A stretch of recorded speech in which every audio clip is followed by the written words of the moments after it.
Good evening, guys. It's good to see you on this Thursday evening. Sorry, we're a little bit behind. We're just kind of going over some logistical things behind the scenes. But if you are wanting to know a little bit more about how to move from California to Texas, or you're trying to figure out, what regrets others may have when they're moving here, I do have a person who is going to be here with me tonight. He did make the move from California to Texas.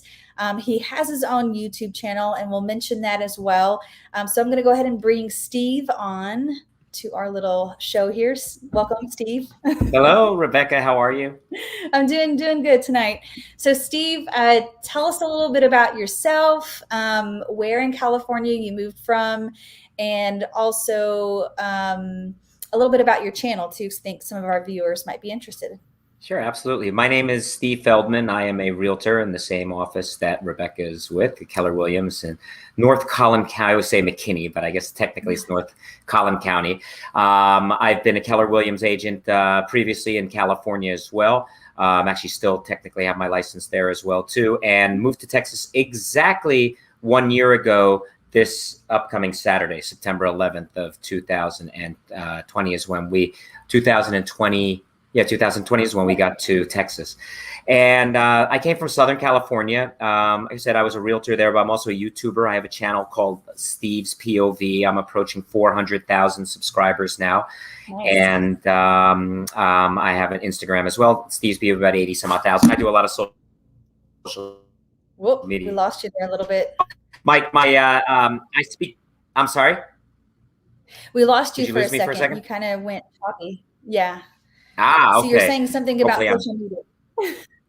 Yes, I have. So it's 400,000 approaching on YouTube, and on Instagram about 80 some odd thousand. But I do a lot of social media stuff for my YouTube channel, and my YouTube channel is one way that I meet new clients and people at car shows and events and car related things. I also speak Japanese fluently, so a quick background on me as well. But I want to tell you about my experience in moving from California. So we started thinking about moving to California, from California to Texas, probably about a year and a half ago from this point. And we flew to Dallas-Fort Worth, and we, as a family, I say my wife and my son, there's three of us. I flew to Dallas-Fort Worth, the three of us flew to Dallas-Fort Worth, and we rented a car and we started driving from kind of western part of Dallas-Fort Worth. I think that's Weatherford or somewhere down there. I always forget, but kind of made a semicircle up, made our way up toward McKinney, in the area where I live now, which is in McKinney, kind of in the country a little bit. We want to say, I want to say absolutely zero regrets about moving to Texas. We are happy. We are really, we thought the timing, I mean, if anything, I wish I was 3 or 4 or 5 years sooner. But for us, the timing was good. At the time we decided to move, we bought a house, and which is appreciated a tremendous amount in this last year. I'm really glad we got our house when we did, because it would have cost us a lot more money to buy a house here. It has appreciated quite a bit. But in California, relative terms, our cost of living has come down. Our cost of housing has come down. We find really fantastic benefits. A lot of differences from California. I will tell you that there are big differences, and I know today we're going to talk about some of those that somebody else who experienced what, like I did, who came to Texas, who maybe didn't enjoy it as much as I've been enjoying it. My family has this, and I'd like to talk about some of those points, or debate some of those points, or discuss some of those points from a different point of view, from my point of view, because again, I'm happy to call myself a Texan. So is my wife. So is my son. We really love it here. But that was our experience in moving from California exactly 1 year ago. Yeah. Well, we're going to go a little bit more into that a little bit later in the show. And if you are watching, make sure that you give us the like button. That's what helps the show to continue on every Thursday. And also be sure to put your questions in the comments. So if you have a question for myself or a question for Steve while you're watching, be sure to make sure that you put that. And I've got a little banner here just to kind of remind you, your questions will be featured. So if you're here and you want to, listen to the play back later as to what the answer to your question was, go ahead and do that as we kind of go through this article. So this was an article, want to share this with everyone. So this was an article written by Business Insider. It says that it was written 2021, but I want to say when I read a couple of this same article, I think it was actually published in 2020. So he moved his family to Austin. Now, Austin is not Dallas. There are some differences between Dallas and Austin, and we'll make note of that as we go, but there are some similarities that we do want to point out and just make people aware of. Now, it says, here are 10 key points that every person should consider before relocating, and I'm guessing to Texas. So here, we're going to kind of go through all of his 10 things. We're not going to read the entire thing, but we're just going to kind of go line by line. I'm going to talk a little bit. Steve's going to comment a little bit about I'm going to talk about my experience with this, and he's going to talk about his. So that way you can get two different perspectives, from someone who's relocated from California and also someone who's lived in Texas her entire life, which would be me. So let's go to the weather. So the weather is a big topic whenever people relocate to a different area, whether it be, snowy Colorado or Montana, or let's say you're going all the way over to the East Coast, or if you're going here to Texas. The weather is going to be a factor no matter where you go. So in the article, he mentions, so you've heard it's hot and humid, but how bad could it be? It's just the weather, right? So he goes on to try to spin it in a positive way, saying, humidity is great for your skin. And he says, Austin is hot. It's not California hot. It's Texas hot. California heat is weak by comparison. So Steve, we'll go ahead and start with you. What is the weather like as far as the heat compared to California? Well, from Southern California in comparison, it certainly is more humid. There's certainly different weather conditions than I experienced in Southern California. It's hard to argue that Southern California doesn't have probably some of the best weather around. But here's a couple of things, right? It doesn't rain in Southern California. To some people, that may be fantastic. It may be great, but it creates certain problems like no water. It doesn't rain. It doesn't rain for hundreds of days at a time. It doesn't rain. Wow. You get used to it, and it's beautiful. You can go out every day. You can go out every weekend. It's usually, going to be warm during the days, and then it gets cooler at night. It's dry. It's a beautiful climate. It's hard to argue that it's not. But that's one spot in the country that it is that way.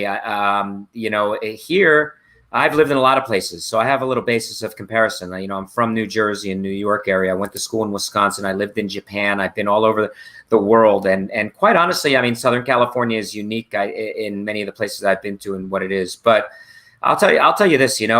It's hot here this summer. Some people warn me, man, that 100 days of 100 here in Dallas is going to kick your butt, right? And all that. And it was warm and it was hot, but I've been in humid climates before. It wasn't completely unbearable. You got to get used to it.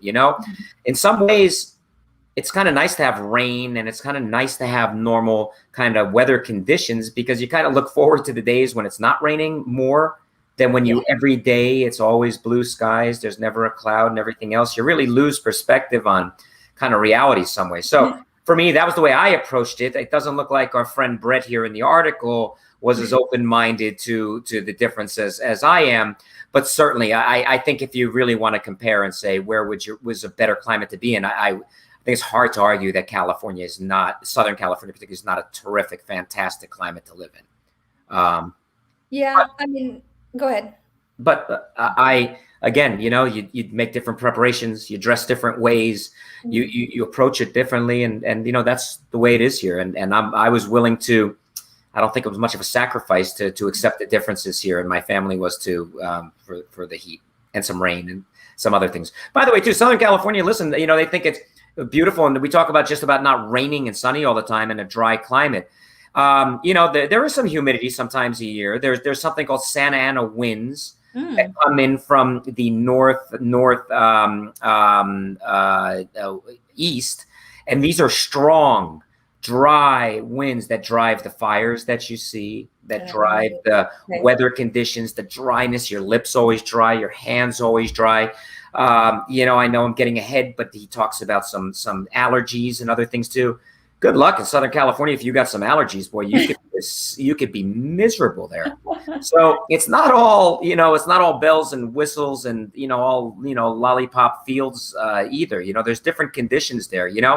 People say, where you live, it's different. Fires in California, earthquakes in California. Here, Mhm. what do we have? We have possibility of tornadoes, right? And Mhm. hailstorms. Yeah. I don't know, which is better, I mean, they're all bad, but they're Right. part of where you live. So I accept the differences here, and actually, it's not that bad. I do have to say though, I am happy that this 100 days of hundreds, I think, seems to be last couple of mornings walking. It felt a lot more comfortable. Oh, absolutely. No, the weather is shifting and changing, and we did get some rain. I want to say during drop off, it was like pretty Yes. hard rain, dropping off the kids at school and getting them all like, okay, who has their raincoat ready? Because you're going to need it this morning. Or even this morning, it was very nice just to go out and walk the dog. I want to say like in the 60s, and then Yep. it got as hot as 90, 92 today. So it wasn't, it for me, like this is the part of the year where you do see huge fluxes in temperature here in the Dallas Fort Worth area. And I will say that, I mean, Austin's humidity is probably far worse than here in Dallas Fort Worth, since we are further north and Hmm. we're not as close to the Gulf of Mexico, which is, not too terribly far away from Austin. And even when I lived in Bryan College Station, which is about an hour away or so from Austin, my hair was just totally crazy from the humidity there in the summer, and it was pretty miserable. Um, and it does get humid here, but I feel like it's not as humid as you can get if you get closer to the coast for sure. Um, but yeah, I would say weather-wise, kind of the trade-off for the humidity would be the occasional tornado that you could see pop up. Some people are very leery and afraid of that, but I'm just kind of like, well, they're very isolated. I've lived here all my life, and I've taken cover a couple of times, right? Yeah. When they told me to take cover or you hear the sirens go off, you just get in your safe place and you say a prayer and hope for the best. And all of those times, I've been okay. There haven't been any significant damage to the house that I was at. And then I've had other people that I know not be as fortunate and, lose, part of their house. Um, but they're very isolated events. They're not on the ground for that long, usually 30 minutes at tops, for a tornado to actually be on the ground. So, as long as you're aware of what the weather's supposed to be like, you should be fine. You should be able to get to your safe place.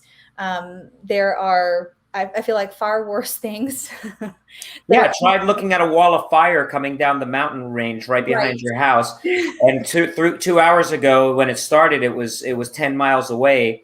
And next thing you know, those Santa Ana winds just blew it right up to your backyard. Right. And and those could last, and they can destroy, and they can kill, Right. and they can certainly do a lot of things. It's a trade-off, which is Yeah. worse. I mean, you Which is can worse. argue both ways. They're both pretty bad. But that's again, it's not all just paradise. There too. There's some real conditions that are pretty dangerous conditions in California as well for weather and stuff. Perhaps worse than humidity and an occasional Right. tornado. Well, earthquakes too. I mean, you experienced some earthquakes too. Oh So yeah, again, earthquakes, of course. Northridge earthquake. I mean, I'm it not destroyed. really a fan of that. No, and you don't Unexpected. know about conditions. Listen, you may know there's conditions right for a fire. You may know there's conditions right for hail and for that, but an Yeah. earthquake, we Yeah. don't know. I mean, if Never the know. earth starts shaking below you, you better pray real fast that it's going to end it well, because you got no control of the situation at all. Right. Absolutely. So let's kind of read on to the article. Where did it go? Where was it? There was going to go here. Okay. So the first thing he talked about was the weather, and then he talked a little bit about no public land. Um, so it says because of Texas's history and lack of natural barriers, mountains, oceans to settlement, most all of the land around is private and flat or rolling hills. Yes, there is a lot of land in Texas, but it all has barbed wire fences and no trespassing signs on it. Even creeks are parceled up as private property. I think that's partial. So no public land. Let's talk a little bit about that first. Do you want to go?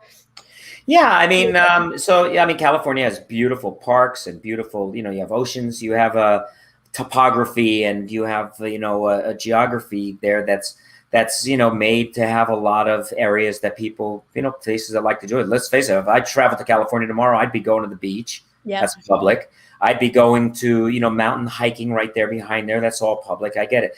But here, I never really picked up on, well, what I did pick up on when I moved to Texas is something I learned, that 97 or 98% of the land in Texas is privately owned. It is not public owned. And I think that's a real Texas type of thing. You may not like it. You may not think it's great, and that public land is something great. I'm not saying anything bad about public land, but people have private rights here in regards to their ownership rights and their use of the land.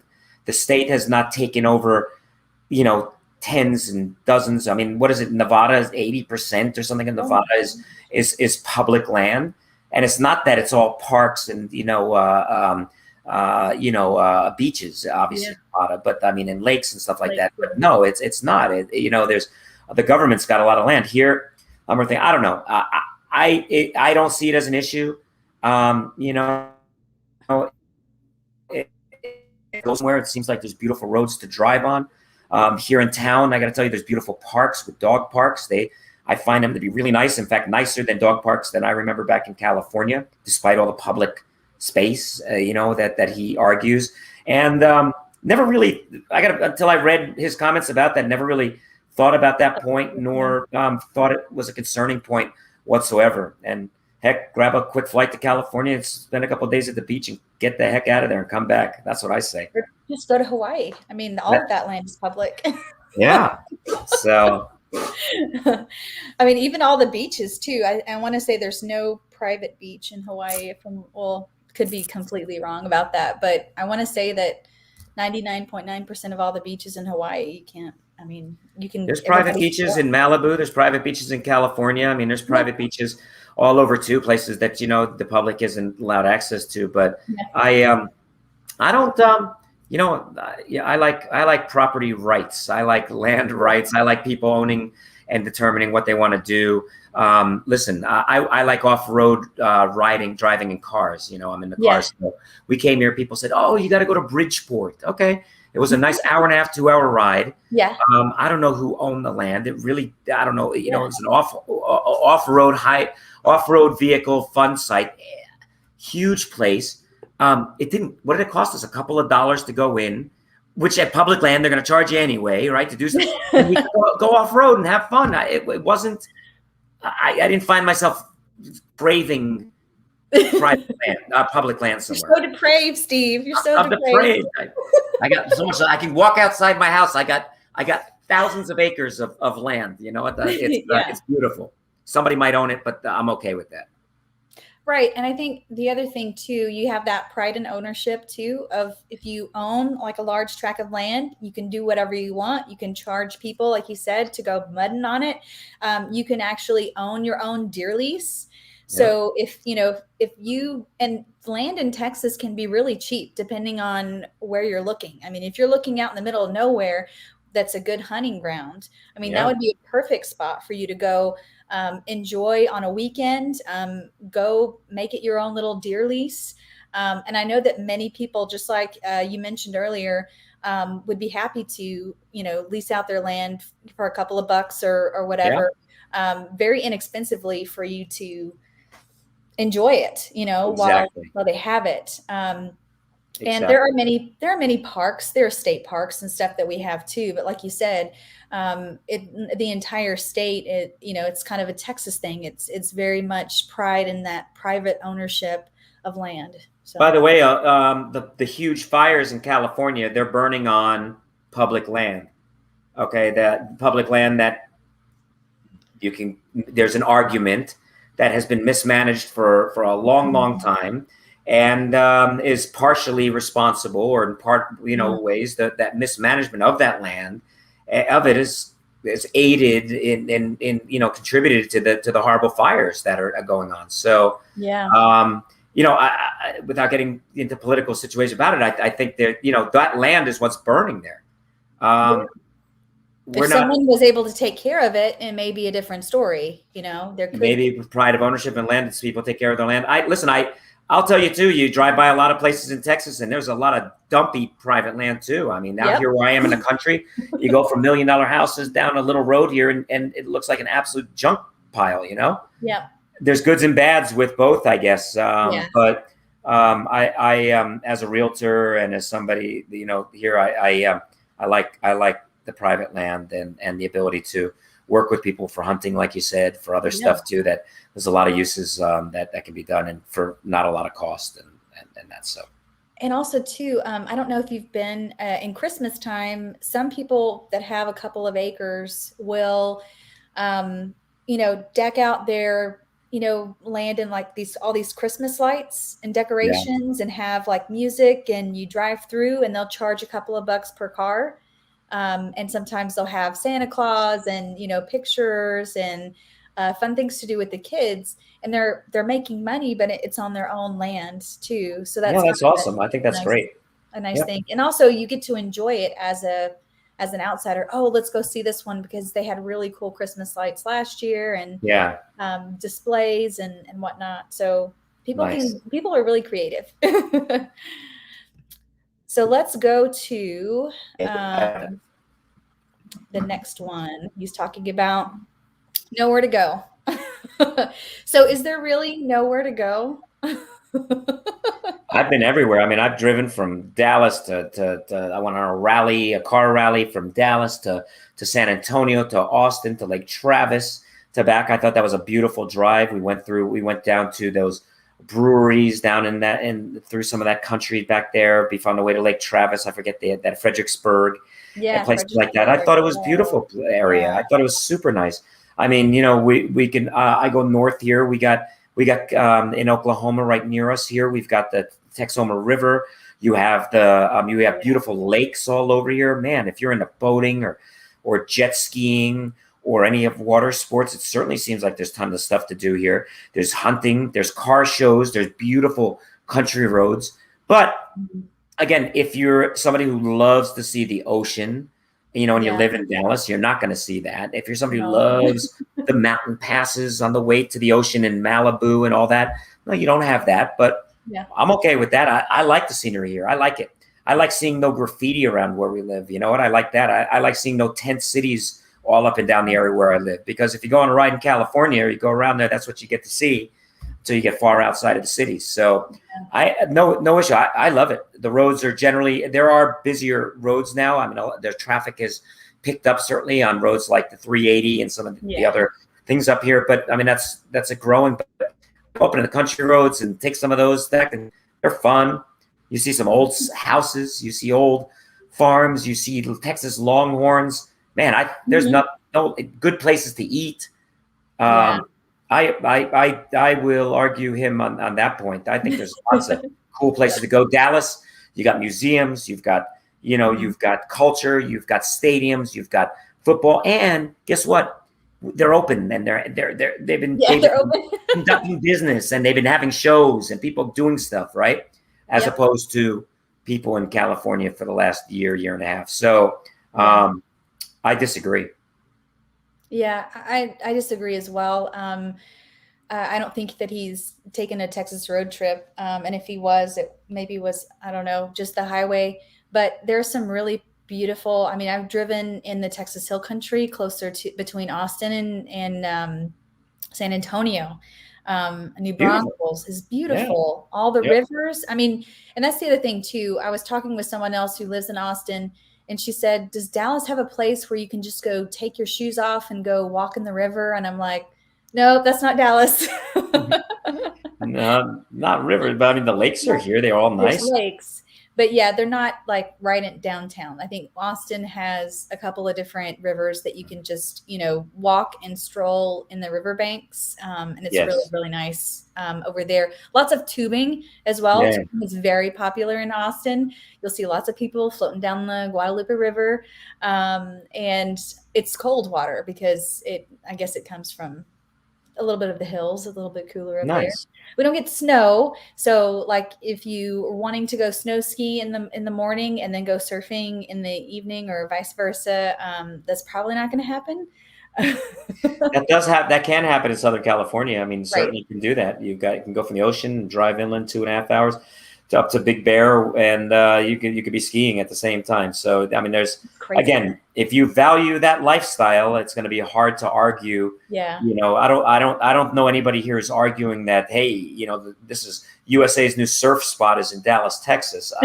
No. No, but I'll tell you what, I think the guy who would invent the indoor surf dome for people who want to surf here would probably do it in this market here, and people would probably go and really, really enjoy it. But we're not going to win that argument. That's not. You're not if you're a pro surfer, you're not moving to Dallas, Texas, I guess. No, I would think that they would move to Hawaii instead. That's where I would move if I'm a pro surfer. I would recommend looking somewhere else. As their realtor, I would probably, I'd look to refer them to somebody in our network in a better place. Hawaii for sure. I recently took a trip to Hawaii, and it was incredible, so incredible. So yeah, if you're a surfer, move to Hawaii or California, but not Texas. Not Texas. Not Texas. All right, let's take a look at some of his other points that he's talking about. So he says dishonesty. Let's read a little bit more about what he thinks. Think about integrity much? I didn't. I've worked with hundreds of companies and thousands of people in California.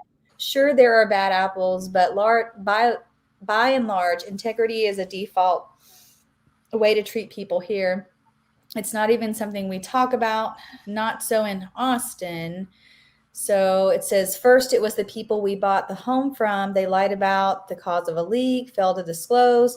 Well, to me, that simply you can sue anyone for something like that. I mean, the seller's disclosure is going to live with the house no matter what. So if it was on the seller's disclosure, by all means, like sue the person, Right. Not that I would think that suing would be the ultimate answer, but just going back to them and saying, look, let's see, we hired a guy with a 5-star rating on Yelp. To me, Yelp is not my place to go get hire people from. That's not their resume. I don't look on Yelp. Let's see, carpet cleaners who left a burn mark. We never heard back from him. Talking around, we realized that our experience wasn't exceptional. People are used to it there and know to do extra due diligence, more inspections, more testing, more distrust. For us coming from California, it was a big shock and disappointment, not to mention financial setback. So let's talk a little bit about some of the dishonesty that he experienced and what we have experienced as well. I think there's dishonest people everywhere. It Yeah. doesn't matter. This isn't a Texas, a California, or anything else. I mean, I find his assigning dishonesty as something about Texas that you should consider. I think you should consider that wherever you go, that there is going to be dishonest people anywhere. So with regards to Yelp, I am a believer in Yelp. I am a believer in Yelp by quite a bit. I use it for a lot of different things. I find it to be very useful. I think you need to understand how to look at Yelp, how to interpret Yelp, to understand who's leaving the reviews for the people on Yelp, because perhaps not all necessarily honest reviews. Perhaps a few snuck in there and your eye caught those ones and you got suckered into something maybe that isn't there. But I like Yelp. And when I find Yelp to be, both in California, a resource I always went to, but here in Texas too, I always went to. Now, I mean, here's the difference. I mean, in California, when you're in Los Angeles, Yelp and Ubers and other things like this. I mean, everything's right there. Okay. Yeah. California's a big state, but Texas is a big state. Okay. Things are spread out here quite a bit. I used to think going from growing up in New Jersey and New York to Wisconsin, things were big. And then from Wisconsin to Japan, how small things were. And from Japan to California, how huge everything was. And then from California to Texas, I realized California is not that big. So I think, and you have a lot of, long established places that have Yelp history and Google review history and everything else. Here, a lot of stuff is new. Everything is brand new. There's not a lot of established history. There's some risk, in that, in finding somebody who's new. Yeah. But using Yelp, using referrals, talking to people, calling people up, and using a little common sense and feeling too, I think it's not going to 100% prevent you from running into somebody who's dishonest, but it's certainly not a Texas thing. If anything, I find Texas people here to be proud of being Texans, proud of the work they're doing. I find them to be polite. I find the word sir and ma'am to be used a lot, and I happen to like that from young people. And I happen to find people who come to be very humble. And in California, there's guys like that too. You can find them. They're there. And there's dishonest guys there too. And I've ran into a couple of dishonest guys here. I had a couple of guys I've worked with who I would never use again. Yeah. I don't think that's a California or Texas thing. That's anywhere you go thing. Anywhere you go thing, and that type of thing. So no, I will argue with Brett on another point here. Brett, that's not a Texas thing to assign to Texas securely on its own by any means. No, I don't think so. I think that's just part of like using common sense, and you are going to have you are going to run into those people. I mean, no matter where you go, it's just a matter of how well you vet them and where the source is coming from and that type of thing. And sometimes too, even in our industry, we don't know that we're talking to a dishonest person or a person that we've had a bad experience with until something bad happens. And then you're like, well, that person's off my list, Yep. It happens. is kind of what it is. It happens,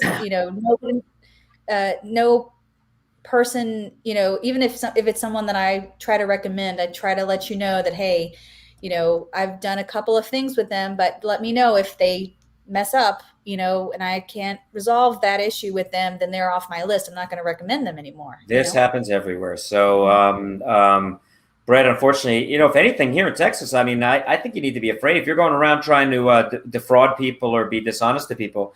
I have a feeling in Texas is going to catch up to you maybe a lot sooner than it would in a place where you can hide a little bit easier, like California. So the incentive to be a dishonest person here, I don't know. I'd be scared to be a little dishonest person. I think some old Texas justice will take care of it if you're that kind of guy too long. So absolutely. I think the Yelp reviews or even the Google reviews will try to catch up with you. Oh yeah, they will. They will. I mean, if I've had a bad experience with a company, like I'm going to let everyone know, and I'm going to get on all their platforms, and I'm going to leave stuff until they make it right with me, Yeah. That's what happens in today's world. And that's going to, it happens here. But Yelp's a great resource. Just read the comments. Don't just read the 5-star reviews. Right. Read the 1-star reviews. Okay. Right. Read the current reviews. Okay. Out there. And then call the person up, text the person, do whatever you want to do. Did they get back to you? Were they polite to you? If you got a feeling at that point that something's weird, run away. Don't do business with them. Or ask that person for people that you can call up for referrals or people on things or for recommendations and see. But, you got to be a smart consumer too. I do think Yelp, though, gives you a base to start that research and then compare and decide and then make your decision. But being that this is life and, things are bound to sometimes get messed up, that's part of learning, and sometimes it costs a little bit to, experiences like this are ways we learn and get beyond it. So that's my take on that. Sorry, Brett. Don't got me on that one either. Sorry, Brett. All right, let's move on to the next one. Number 5, he said, was Yelp. I guess Yelp isn't reliable for him. So his number 5 reason is Yelp. Yes, there is good food in Austin, but you can't trust Yelp to find it. So, I mean, I feel like that kind of goes back to the last point that we were talking about. It totally does. 40 minutes Totally. of good Southern Indian food at a 4.5-star rated establishment. It was one of the worst experiences, you know, with food, especially. So if it's a Yelp review on food, I'm less likely to trust it. I'm going to be a bit more leery. What I am going to do is I'm going to ask the person at the hotel. So if I'm staying at a hotel, I'm going to be like, hey, where do you go eat? Where do Mm-hmm. you think good Indian food is? Because they live there, they know the You good want to and the know what bad. I do? I'm gonna tell you what What do I you do too. I mean, like the other day, we went to the dog park near here, a public place, one of Oh, those rare public spots here in Texas that we happen to have, 10 minutes from my house. That's beautiful. yeah, And there, I met a young couple that were Korean. Okay, mhm, and I really like Korean food. In yeah, fact, in LA, you could drive 5 minutes in any direction and get a wonderful Korean food place. Okay, here you're not going to drive, at least where I am in McKinney, yeah, 5 minutes and find anything Korean whatsoever. But you know right. what I did? I asked the guys. I said, "Hey, where do you guys go and eat Korean food? Guess who Mhm. has the best information on the best Korean food? The Korean couple who Yeah. lives here." Who lives Okay, here? and they've tuned in. So guess what? I would go meet a nice Indian family somewhere or something and ask them and Yeah. say, hey, where do you guys eat? Where would you say is good? What would you like? What's good on the menu? And do Mhm. it too. So again, Yelp's that nice starting point, but I don't think it's the end point necessarily for everything. And then Right. you know what? I mean, if you roll the dice and eat in a restaurant that wasn't good 40, you know what? You don't go again. You don't go back. Yeah. You don't go back again. Yeah. It's not the end of the world. Brett, Right. come on, Brett. Trying to help you, Brett. I guess so far we're not doing good, Brett. We're over Oh, the Brett. over the hump here. Oh my Oh, goodness. and the next one, he's not going to win in this one He's either. not going to win this rudeness. Let's No. see. Probably take the most heat for this one. So he already knows he's in trouble. Let's see. Exhibit A was the dad at a flag football league wearing the Don't Move to Austin t-shirt, a play on Don't Mess with Texas. Let me get this stuff straight up. Rooted in my family. To me, Brett's being a little bit too sensitive about. I think the Don't Move to Austin play was in relation to just too many people relocating to the area. Those that are there in Austin want it to just stay the same, which is not going to be the case because Austin's growing just like every other major metro area in Texas. So, but I think, the thing about Texans, I think that he's kind of hinting at a little bit here. He's got Austin drivers are terrible. You're going to find terrible drivers no matter where you go. Let's see. The service is generally awful. Then don't go there. Rental car companies, I feel like, are bad no matter where you go. I haven't had a positive experience really at a rental car company that I can just brag about. So with the whole because there's a lot of comments that I get on my channel too about like don't the Texans want to keep it like Texas. We don't want people to move here from another state and change, some sort of tradition or longstanding thing. And I think that has to do, from the eyes. I don't want to get too political, but in the political realm, a lot of people are very passionate about that. They want to keep Texas red. A lot of people have their beliefs, and a lot of people are conservative here in Texas. And so I feel like a lot of people want to keep it that way. Not to say that it's wrong to have other ideas or thoughts, or that you can't debate other people or talk to other people about why they think a certain way. But I think that being so closed off and saying, well, his shirt was unwelcoming to me, relocating my family here and the shirt has offended me. To me, that's a little bit petty. And some of the other comments were pretty blanket as far as like, well, you're going to find bad drivers anywhere. You're going to find bad service anywhere you go to. So it's not just strictly for Texas. What do you think about what he was mentioning there as far as rudeness? Well, I think Brett is again has got a wrong way of he looks at stuff and a wrong way to approach it. And quite honestly, don't mess with Texas. Don't California my Texas. Mm-hmm. Don't do these things. You know what? People love their state. People here, it's not just people who were born and raised here saying that. There's people who came here from California and other places 10 years ago, 20 years ago, who were watching how things in California are in many ways falling apart, Mm-hmm. and the way it is, and they don't want the same thing to happen here. They're welcoming people in.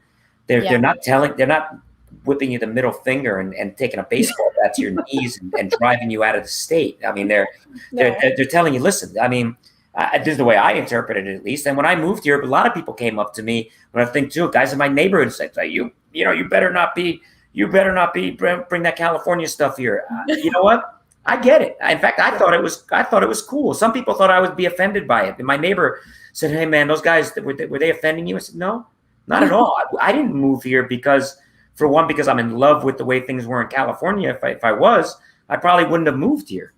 Right. But I'll tell you what I did notice is an immense amount of pride about Texas. People who are from here, they're proud of being here. They put tattoos of the state on their arm, or on their body. I mean, it's an immense amount of pride. And if part of that pride is, the American flag that you see all over here, love of country and love of God and love of freedom and other stuff. That's the way this is. And I think it would be wrong for other people to come here and expect it to be something different than what it is. And I got to tell you, I mean, I hang out with people of a lot of different cultures, a lot of different colors, a lot of different religions.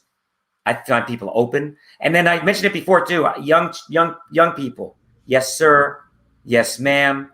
You know what? Call me old fashioned or whatever. I like that. I like it. If you're in the military, you can appreciate that. If you have some respect in how you were brought up for your elders or people you don't know, that's it. There's nothing rude about that whatsoever. If you want to take it as rude, that's your problem. But the people who are saying it, I'd rather have somebody say yes sir, yes ma'am, than somebody call me a boss, a chief, or a brother at a 99-cent store. Okay, that's my way of doing it. I find that much less rude to have somebody refer to me as sir or ma'am than to somebody call me chief or boss. I've never heard of that. Is that a California thing? Well, you don't go to the same kind of stores I go to, I guess. Okay. Don't go.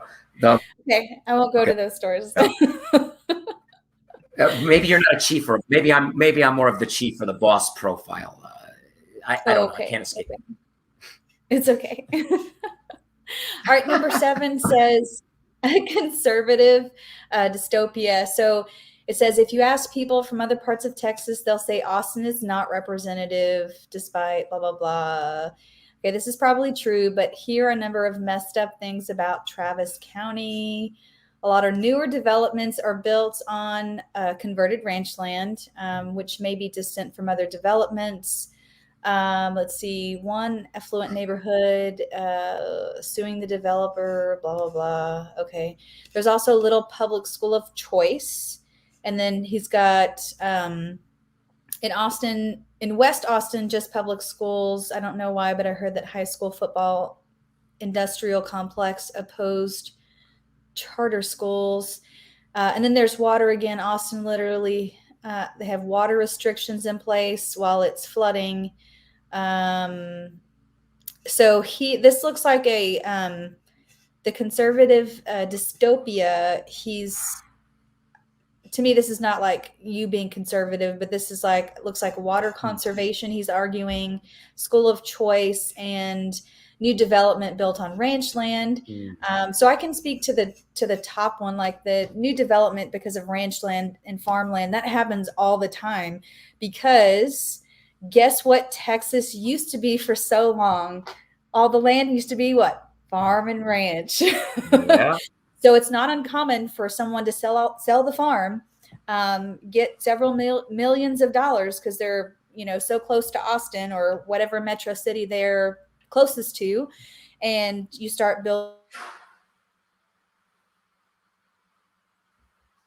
Hello? Districts, when you start to get a little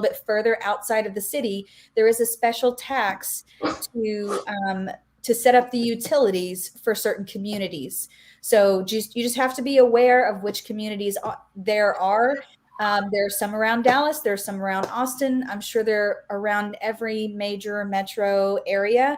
So you just have to be careful, and you have to hire a good real estate agent that's looking out for you to make sure that you ask the right questions when it comes to those new construction and new developments. As far as schools, there are many charter school opportunities here in Dallas Fort Worth. I can't speak to Austin because I don't know those schools as well, but I would say as a whole, Dallas districts in Dallas, most of them are higher ranked. When you look at Great Schools and niche.com and some of the other school websites, they are higher ranked school wise in Dallas than there are in other metro areas like Austin and Houston. Now, that's not to say that they don't have good schools in Austin or Houston. That's just to say that the district as a whole is performing or rating better. You can still find pockets of schools that you're looking for in the public sector in certain areas of Austin and Houston. So keep that in mind. And charter schools and private schools, that's something that he didn't mention. I mean, you can go to a private school here in Texas, no joke, about $5,000 a year or less per kid, which is pennies compared to places in DC, New York, or even California, from what I've heard, as far as schooling is concerned. So what is your take on, let's see, what was the last one he talked about? Schools.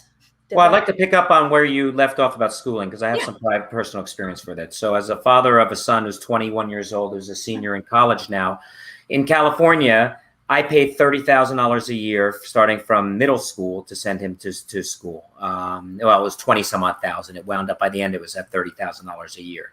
Wow. So why did we do that, right? So and what's the difference? Well, difference is, in my opinion, that schools here, which, by the way, are the most magnificent, fantastic, absolutely mind-blowing structures that I've ever seen. I mean, if you come to Texas, just drive around Allen and Lucas and McKinney and Melissa and Anna, and just drive by the schools. Prosper and Salina. They are like college campuses. They're huge. They're new. They're beautiful. But what I get is that, like, teachers are like teaching real curriculum here too, and the schools are kind of not involved in a lot of erroneous stuff.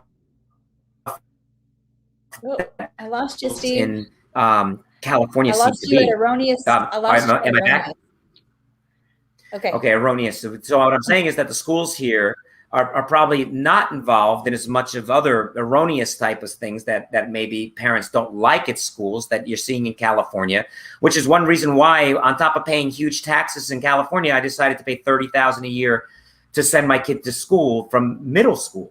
Okay, but here's the point too. Unfortunately, you can pay all the money in the world to send your kid to private school. It doesn't mean you're insulating them from things that you think you want to insulate them from. In fact, if anything, it could be worse.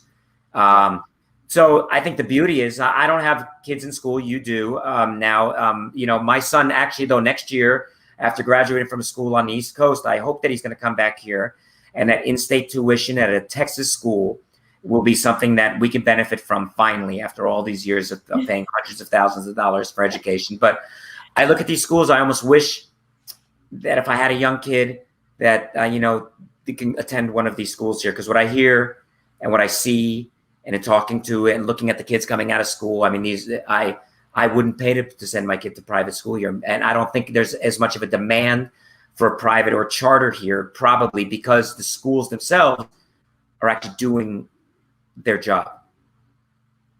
Yeah, I would agree to that. I think the more so you get more of the, you get a lot more faith-based private schools here, which, I mean, a lot of private schools anywhere are going to be faith-based. A lot of Catholic schools here in the area, people choose to send them to Catholic school because, you know, they want that extra religion class that they want their child to go to or benefit from.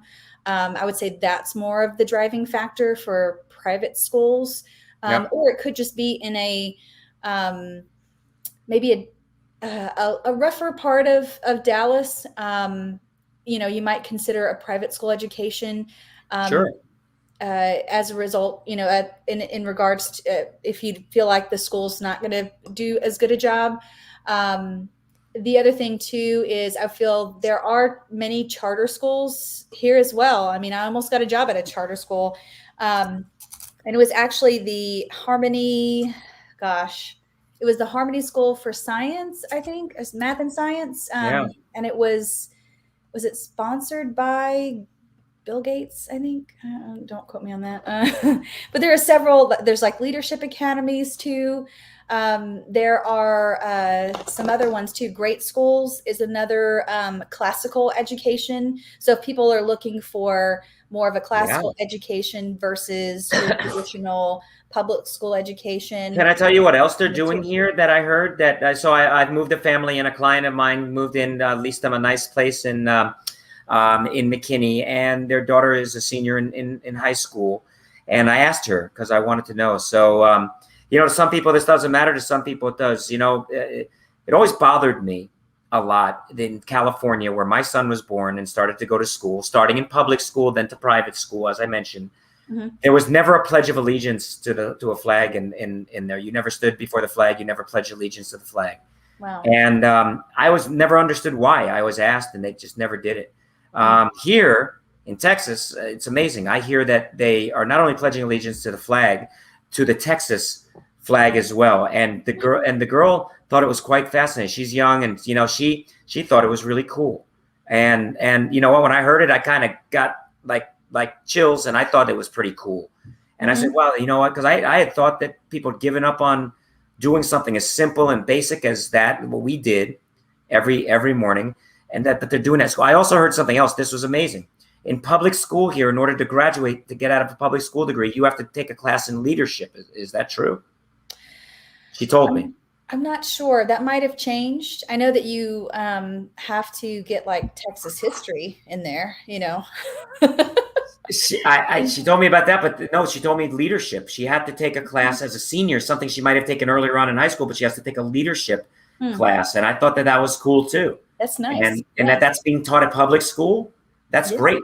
That is terrific. So I hope public schools here stay as beautiful looking as they are. Yeah. And as, if they stay with the rankings that you said they are, then honestly, then there's not an incentive for most parents to take their kid and send them to it, unless, of course, like you said, in California too, a lot of them are religious based. Their affiliation is religious, but there's no religion being taught hardly.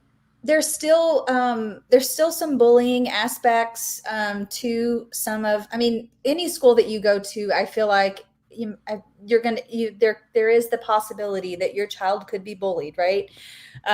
So if there's a bullying type situation, that could be another reason that you want to try to switch them over to a charter school or a private school as well. I know that private schools too, you'll have smaller class sizes. Out in the country, you have smaller class sizes, like 2A, 3A, high schools or elementary schools. So you get kind of more of a small town kind of. So there's pros and cons to all of it. It just depends on if the situation is really bad, then obviously you'd want to change schools or want to move or want to put them in a charter school or want to put them in a private school if they're going through something rough. But remember one point about that too.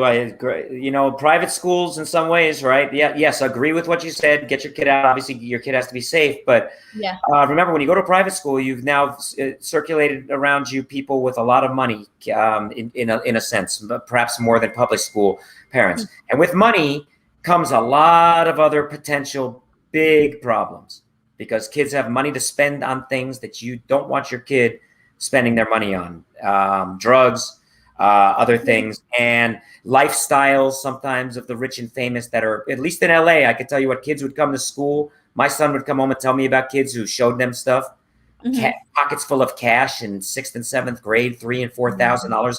Why is a kid coming to school like that? Even a cell phone. I'm just like, why are you giving your kid a cell phone? How old are they? Are they driving yet? No. Okay, they don't get a cell phone. No, well, I mean, cell phone, yeah, Cell but phone, I'm going to argue with everybody because I'm just like, no, my kids are not getting a cell phone until they turn 16, and it's an absolute necessity. They're not going to have all these private conversations. They're not going to have a Facebook or an Instagram. They can cry about it all they want, but they're not going to have it because that's where all the bullying happens too, all the cyber stuff, and that's where a lot of problems. I there talked to a is. counselor in Allen, and she said the number one reason that people come into her office are because they've been bullied cyberly. They've been cyber bullied. Cyberbullied. There we go. No, I hear you. Anyway, all I'm saying is this: just don't think that because you pay to send Yeah, your kid somewhere that you're true. improving necessarily your situation. You could be introducing your child into a whole nother a set of a scenario that didn't exist where you were. That's all I'm saying. I saw it. Especially affluent areas too. So areas that, are a little bit more higher priced. Your kids could be exposed to that kind of thing too, because other kids and other parents have access to a lot of money. Like Right. if it's $1 million community and your child's going to that school with other kids that are living in that same community, I mean, it's kind of the same type situation as well in the public realm. Absolutely. That's my Yeah. point on that. So, but anyway, again, sorry, Brett. But rudeness and schools and choice and number 8. Come on, Brett, bring it on. Let's go. Okay, Brett. I'm ready for you. Let's go. All right, number 8, he talks about monoculture. He said, I love getting to know people from other cultures. In California, we've had Vietnamese neighbors, Iranian neighbors, Filipinos, Palestinians, you name it, we love it. Which I can't disagree with him on those. I mean, I love meeting people from other cultures and other, and that, my husband's Filipino. I've met, I don't know how many Indian people over the last 6 months that have called me, and they're super sweet, super nice. But I've been learning a lot about their culture and about Vastu and all of that. So it's been a very immersive type thing. I have my sister-in-law's Vietnamese, so I get a little bit of that from her. And we love to eat pho Thai. We love to go find some good pho places together. Let's see. In parts of Texas, it's not just a monoculture, but a monoculture that doesn't seem to be aware of its own blandness. That's pretty harsh, Brett. Let's see. Think about it. Are you ready to have your son judged based on his suitability for a future career in football? No, that's not how it works. Are you ready to network by attending the local high school football game with the guys? Because that's a thing in Texas. And it's not just that. The lack of openness to diverse ideas leaves you with the feeling that you've traveled 15 years back in time, technology, blah, blah, blah. Let's see. They also don't have a lot of options we enjoyed in San Diego. So he's a San Diegoite. Like Right. game only soccer leagues for kids. The car washes were lame. What was he talking about? Car washes. You just couldn't trust things to be as well thought out and executed as in California. Okay, that's big Yeah, of a chip there on his shoulder. I think Brett's got some guilt issues that he needs to deal with or something like that. So I think there's lots of culture near here. There's lots of people of all different colors and all different faces and all different from different places. I mean, there's Toyota moved here into Frisco. You got a Japanese community. You've got Japanese stores. You got Korean stores. You go to Carrollton. You've got Korean area, Chinatown area. You've got Chinese people. You've got people from all over the world. My neighborhood. In fact, I'll just call it out right now. My neighborhood, right here in the middle of monocultured McKinney, okay, is more diverse in culture, in the people around me. I'm talking about Black, white, Hispanic, of all sorts around me. Then the multi-integrated, California bastion that I lived in, which was all white and all around me. Okay, so yes, maybe you have to drive a little further if you want to run into a Palestinian person here or some other people that he's talking about, but because you're not living in Los Angeles, a city like that. But there's lots of culture. And by the way, too, all the monoculture, and it does sound like he's just talking about all the white people that you see all over. I'm sorry, let's be honest about what he's saying. It's very white here. Guess what? there's a lot of culture in everything. People here have been brought up in ways that there's culture in things that they eat, in things that they cook, in how they do certain things. And Brett, guess what? Open your eyes, because there's a lot of culture in that too. And just because these people lived on farms, or they lived on ranches, or that they're cowboys and everything else, doesn't mean that they're any more backwards or different or anything else. In fact, it's pretty darn interesting to meet somebody who tells you that they were raised on a ranch, with hundreds of steer, or riding horses and getting bucked off of things that I've never in my life ever did. It's kind of like when I go to Japan, I go to other places, and people tell me about things that are unique to them. It's as unique as it is here. There's so much culture here in Texas. It just happens to be culture that Brett doesn't seem to think is very cultural. I disagree with Brett again. Yeah, I agree too. I mean, and if you wanted to get, excited about cowboys, I mean, just go to Fort Worth. There are literally business offices right next to pastures with longhorns in them. So it's kind of cool. Yeah. And by the way, too, Brett, in case you didn't know, there's absolutely there are black cowboys. There are cowboys of all different colors and races. Right. It's pretty cool. In fact, I've met a black cowboy, and I spoke to him, and I thought it was fascinating. And, I talked to other guys too. And you know what? It's respect for what they do. If you could ride a bull. Yeah. I don't think it matters what color, what you look like when you're doing it. It's that's a Texas thing to do. Yeah. So sorry, Brett. And Texas, with all the companies, everything else here, I go to car shows every weekend. I meet people of all different backgrounds. Yeah. Of all stuff. So I think he's close. And he was in Austin, and he's saying that. Yeah.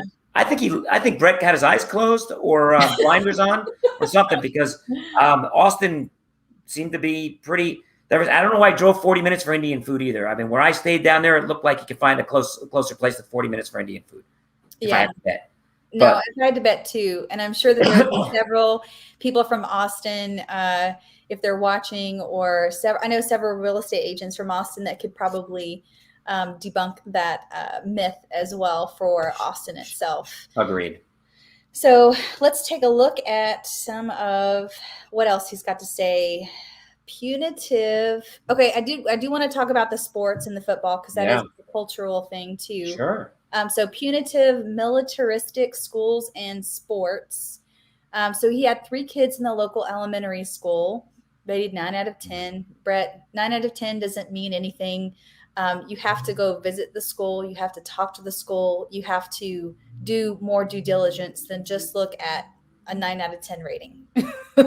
You can't shop your schools like you do on Yelp. I mean, to me, if schools are really important to you as a parent, you need to do more research than that, because you could be in a good school, or you could be in a difficult situation that Brett was in. So I think with schools, the ratings are partially true, but you have to do your due diligence and your research in that way.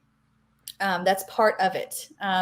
So for sure, some teachers were excellent and very caring. Okay, that's true about any school, but the school was run like a micromanaged military academy. Okay, that goes back to meeting the principals. If he would have met with the principal at the school, he probably would have known. If he would have talked to the principal and say, hey, what's the schedule like for my kid?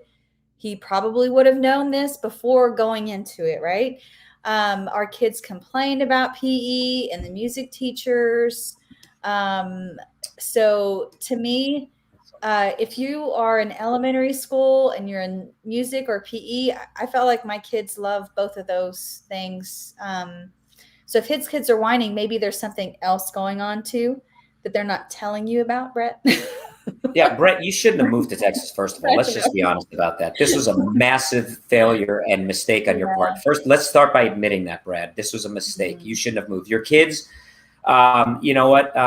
Thank God that there's actually some schools who have a little bit of regimen and discipline. And guess what? I mean, you know, I'm not saying that teachers should be slapping the kids over the back of their heads with their belt, or spanking them and embarrassing them, or doing something like that. But to ask kids to address people in a certain way, or to ask kids to do it, you know what? It's called having a little bit of control of the classroom and teaching kids Right. maybe something that's good for them, instead of just letting I mean, if he liked where he was at in California, San Diego, in a wild, no discipline school district, that's great. But you know what? He probably should have done a little more research before coming here, because he'd probably find that most of the schools in Texas probably have some regiment. He probably hated the fact that the kids have to stand up and pledge allegiance to the flag in the morning. Maybe. If I have to bet. I'm going to bet. I'm going to go out on a limb. Brett, you absolutely despise that your kids have to do something they never had to do before. And it's part of a routine that they have to do. So I think it's great. I think it's good to instill that in kids in Japan, in Asia. There's these are things that, in the Philippines and other places too. There are just certain things that are done certain ways. Okay. And this is part of the culture. It's part of the way things are. And it's probably good for a kid to get a little bit of, some discipline and some structure. Absolutely. Yeah. Discipline and structure is key, especially when you're trying to manage a classroom. And I know that as being a former teacher, I mean, I got marks on that I wasn't being stern enough in my classroom. So, I mean, it's a hard, obviously you want to make sure your kids are safe, but at the same time, having a little bit more discipline and making sure the kids are lining up in a straight line. I mean, that's important. That's teaching them how to be disciplined. That's teaching them how to follow the routines and the procedures that the teacher has set for the class. Otherwise, the kids would be running around crazy. I mean, they're kindergarten, Right. It's the same kind of. I didn't really understand that part of it. And I don't know what his experience was, but and I'm sorry that he had a bad experience, but at the same time, I mean, part of being a teacher is to be a disciplinarian to a certain degree, because the kids just can't control the classroom. I mean, otherwise no one learns anything. And there's another thing to it too, right? And this is something like, I growing up in New Jersey, New York, and going to Wisconsin a lot in the summers and stuff too. It's something I know is you don't want to, if you're from California, okay, I think it could be easy. And I get this strange feeling that Brett, perhaps, just a weird feeling, has this kind of coastal, a bit of eliteness to him too. This is the way it is. This is the way it's done. Well, in our Trader Joe's in California, in our Sprouts or in our Whole Foods, you understand what I'm saying? And if you come to Texas or you go to Wisconsin, or, let's just say you go, if you go from Dallas to Denison, Texas, okay? You know what I'm saying? There's different ways, different things are done. There's different ways, different things are done. And if you go there with your way is the only way, and it is, you're out of line. It's disrespectful. You're a guest. You're new. And perhaps you should open your mind. Okay, this is how it's done here. Kids, okay, you know what they say, the Pledge of Allegiance here. Kids, they line up and they eat lunch this way here. They're not hicks for doing it. They're not bunches, hay seeds for doing it. This is what, this is how it's done here. This is where we live. And guess what you're going to start doing from tomorrow? The way it's done here in Texas. That's the way it is. So Brett, I don't know. Boy, I hope we're almost done with this list, because he's starting to bother me. We got two more, and I think we've gone through the worst of it. So, all right. All right. You mentioned this earlier. So Cedar Allergies. Let's see. There's a good chance you'll be sick for the whole first of the year in Austin because you're exposed to a new set of pathogens. I think that's just a part of having a kindergartner. I think that's personally part of that, or part of moving to any new area. Right. You're going to be exposed to new pathogens. So I don't think that's unique to Texas. And allergies are different than pathogens, just so you know. Brett didn't graduate medical school. I was a science teacher, so I do know the difference between a pathogen and an allergy, and those are two different things. Let's see, at least 2 professionals going through immunotherapy shots, period, because of their allergies ruining their lives. Allergy treatment centers are very common. I mean, that just kind of goes back to what kind of an allergy do you have? When you move to a new location, you're going to have, probably develop new allergies because of the plants and the environment that you're in. Go get some Zyrtec, go get a professional to help you with that. So I would say that that's not uncommon to the area. That's a pretty, if you are highly allergic to everything, and then cedar's one of your top ones, or you feel like you're going to have an issue with an issue with allergies. An issue with allergies. Okay, sorry, Nice. I'm being a little corny here. If you're going to have that issue with allergies, then I mean, if it's gonna really ruin your day, then maybe it shouldn't be a place to move. Someone did reach out to me, though. I will say, they said that moving to a drier climate would help with the allergies thing. So if you still, I don't know about that necessarily. We lived in a dry climate in Southern California. My son had allergies, juniper, and some of the other things that Brad here has decided, whatever other pathogens, as he described them, that are floating around. My kid had nosebleeds growing up because of how dry it was all the time. All the time, massive nose bleeding, could not stop that for years and years and years. Allergies there too, there's allergies. allergies everywhere. Allergies everywhere, pathogens everywhere. If cedar was not his thing, like you said, you know what? Go find the local bee farm, and you'll find one on private land here, I bet, and find some of that local honey. Okay, that was produced there from the bees that are in that environment where the cedar is. And guess what? There's a homeopathic way to possibly treat your allergies, and there's lots of other ways too. But I think there's allergies anywhere. My son had it. We did not move. I'll tell you what. I think the humidity, in some ways, is easier on your nostrils and on your nose, and on the dryness that air comes. I mean, there are times it's so dry in California. All day long, you're putting on lotion. All day long, your throat is dry, which is not good for allergies, in my opinion. Yeah. Or nosebleeds and other things like that. So. Yeah. I think it was someone called me and asked me about mold.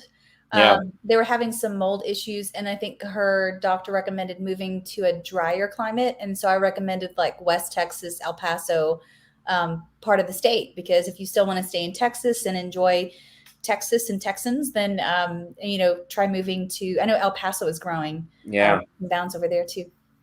Well, there's mold in dry climates too, unfortunately. If something gets wet, if your roof leaks in a house in California and you don't deal with it, I don't care how darn dry it is, how 0% humidity it is, guess what? You're going to get mold somewhere. I mean, wet wood and wet things. So, but I agree. I think that, in this type of climate, obviously, there's different bugs, there's different, things. There's a lot of big differences, but everywhere you go, it's different. Crawlies.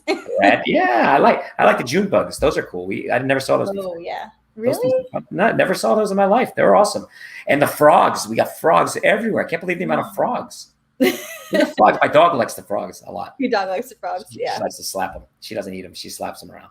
Oh, cool. Yeah. All right. So the last thing that he mentioned, we're on the last one. He added number 11, even though we were at 10. He couldn't stop. Couldn't stop, right?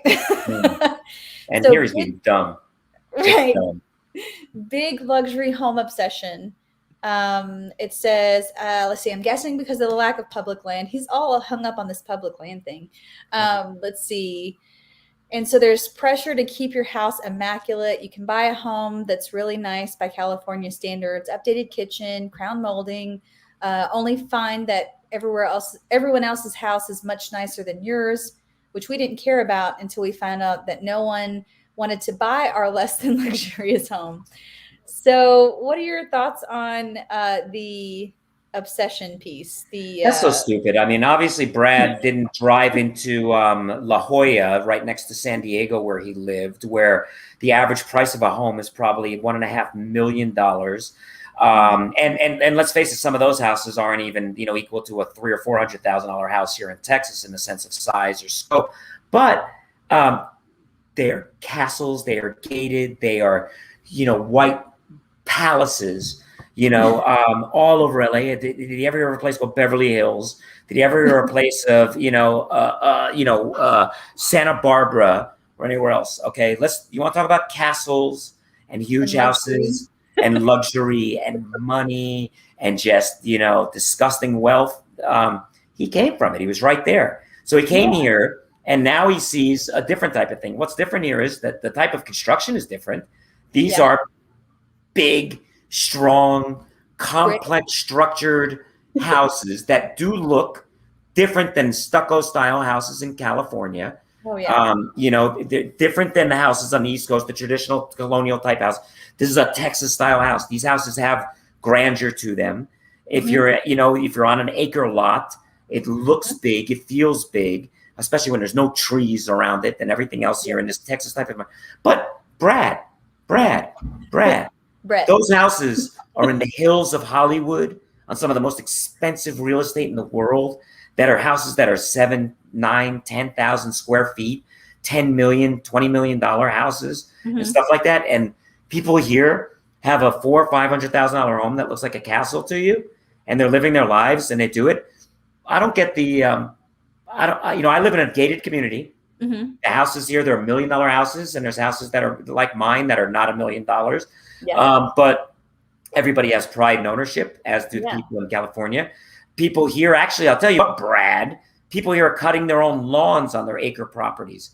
You didn't do it on your, 4,000 square foot lot in San Diego. You didn't do your own lawn. You paid somebody to do it.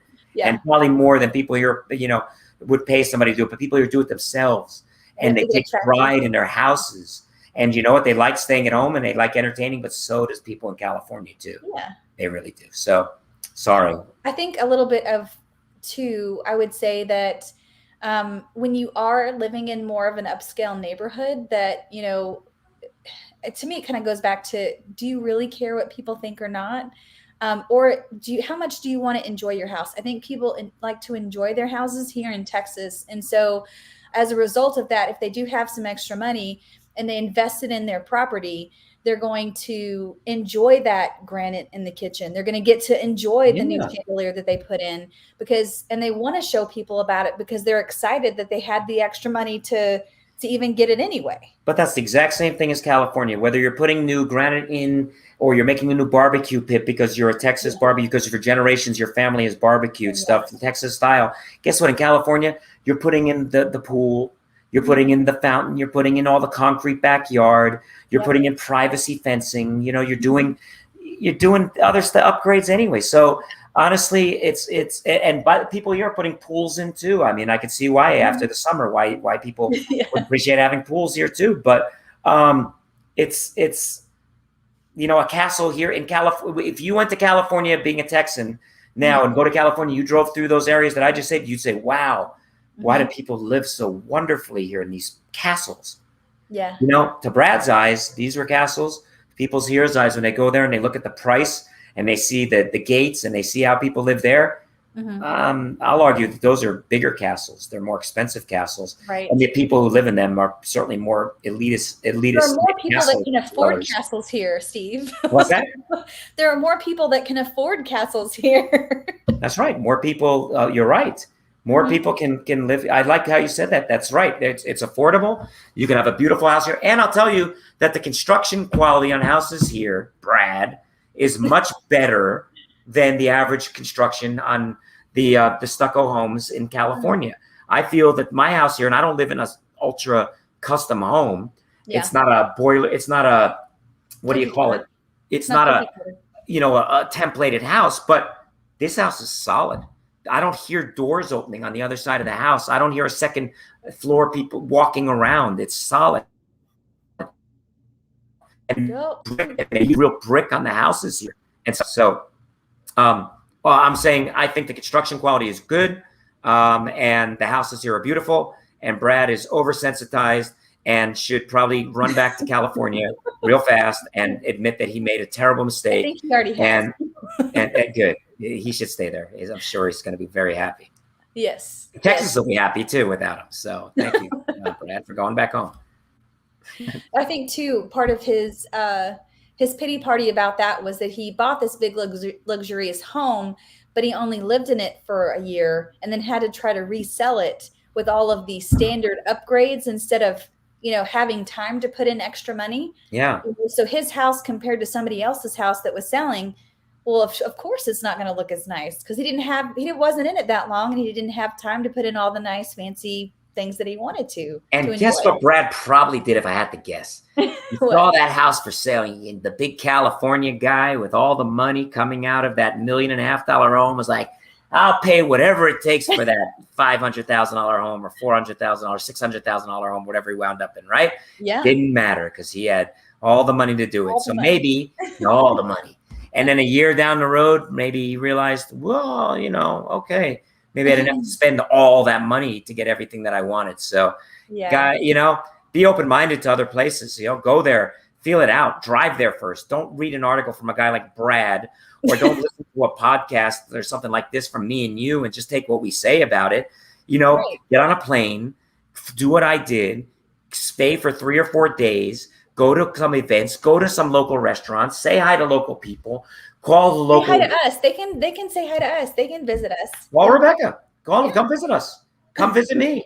I'll tell you my experience. No BS. I won't lie to you about it and tell you what it is. But because my experience is one way doesn't mean that somebody else's experience won't be a different way. We all have to understand that. Yeah. But certainly cannot agree with Brad on his approach to Texas. If he spent a little more time doing some recon before, he probably would have figured out Texas, and that would have been okay too. Before he spent tens of thousands of dollars in fees and agents and real estate brokerages and moving, only to spend it to go back. So avoid that. You can avoid it by listening to people like me and you talk about some of these things too. I think so. And I think another important takeaway, like you said, other than just doing the research and visiting, I think that's just super important when you're relocating anywhere.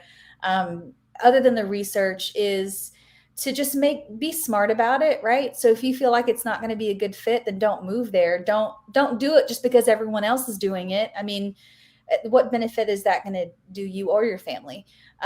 Even if you are offered a great job in Austin, maybe that opportunity wasn't supposed to be for you, or maybe after living here for a year, it just didn't work out because you didn't do your due diligence before. You just kind of jumped on it and thought it would be a good idea. Yeah. And then it turned out to bite you in the behind because you didn't do your due diligence. So, and that's something that, everyone needs to think about when they're relocating. So. Yep. Agreed. Couldn't have said that better. That's what I did. And for us, thankfully, it worked out. We no regrets, but we did our due diligence. We knew an area, we zeroed in, we did research, we flew in, we spent 2 or 3 days, we met people, we made friends, we did more research after going back to California, decided on the area that we liked, found the house, and made the move and had no regrets about it. But I think everybody should follow their own approach and you're making a huge move. You're making a huge amount of money is going to be moving around and selling and buying and moving and trucking and shipping and all that. And you need to spend a little bit of time in advance, not just get caught up in the hype that everybody's moving to Texas. Well, a lot of people are. But I guess there are people like Brad too who are not going to enjoy it here. And my advice sounds like yours is too, Rebecca, is do your research, do your footwork, do your due diligence, and then make the best decision for you and your family. But don't expect to change, Texas. I mean, Texas is Texas, California is California. Everybody's kind of the same way. Open, embrace it. I'm not going to move to California and say and pretend that and try to make it Texas. Like that's not right. Why is there not a barbecue place on this corner? Why is barbecue so crappy here? Right. Barbecue so terrible. Yeah. Right. Was it? No. So I mean, this is Texas. This is the way. You come here, accept what it is, embrace it, enjoy it. Or if you don't like it, then you got 49 other states to choose from. Well, if you take California out of the mix, you got 40, it's eight other states to choose from, and plenty of places to go because it's not going to be for everybody. But I think with such a big state and the way it's growing and the way it is, you could probably find a nice place in Texas that would be nice for you if you spend some time to look and you're open-minded about a different type of place. Yeah. Absolutely. So where can people find you, Steve, if they're just like, oh, I want to connect with Steve? Where can they find you?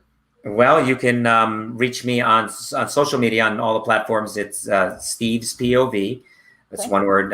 You can kind of see it right there. No apostrophe, but Steve's POV. And that's on YouTube and on Instagram and everywhere else. And then again, I'm an agent in the same office with Rebecca. So and we've done a couple of things together. In fact, Rebecca helped make my brother's move to Texas a reality. So thank you for that. But we're agents in the same Keller Williams office, so you can certainly reach out to the office to get my information, or you can just Google Steve Feldman, Realtor, McKinney, Texas, and I believe I will come up that way as well. Yeah, absolutely. For sure. Well, thank you, Steve, for all of your help. And y'all need to check out Steve's channel, and he speaks really amazing Japanese, right? Yes. Yes, Japanese. It's awesome. Okay, so say a few words in Japanese so that they can hear that. スティーブと言います。約1年前にテキサスに引っ越してきました。とても気に入りまして、また家族も奥さんと子供も3人とも気に入りまして、本当に引っ越してよかったです。レベッカさんもすごくいい人なので気に入りまして、友達になってよかったです。Thumbs up. Oh, nice. So I just kind of recap that it came to Japan I came from California, and my family really loves it here. We're proud to be Texas. I'm happy to have met you and get to know you as well. And wanted to thank everybody. That's it. And look forward to sharing my story more with more people, Michelle or anybody else. Definitely look forward to sharing with you too, my story. Cool. All righty. Well, thank you. How do you say goodbye in Japanese? We could say sayonara. Sayonara, everybody. Sayonara.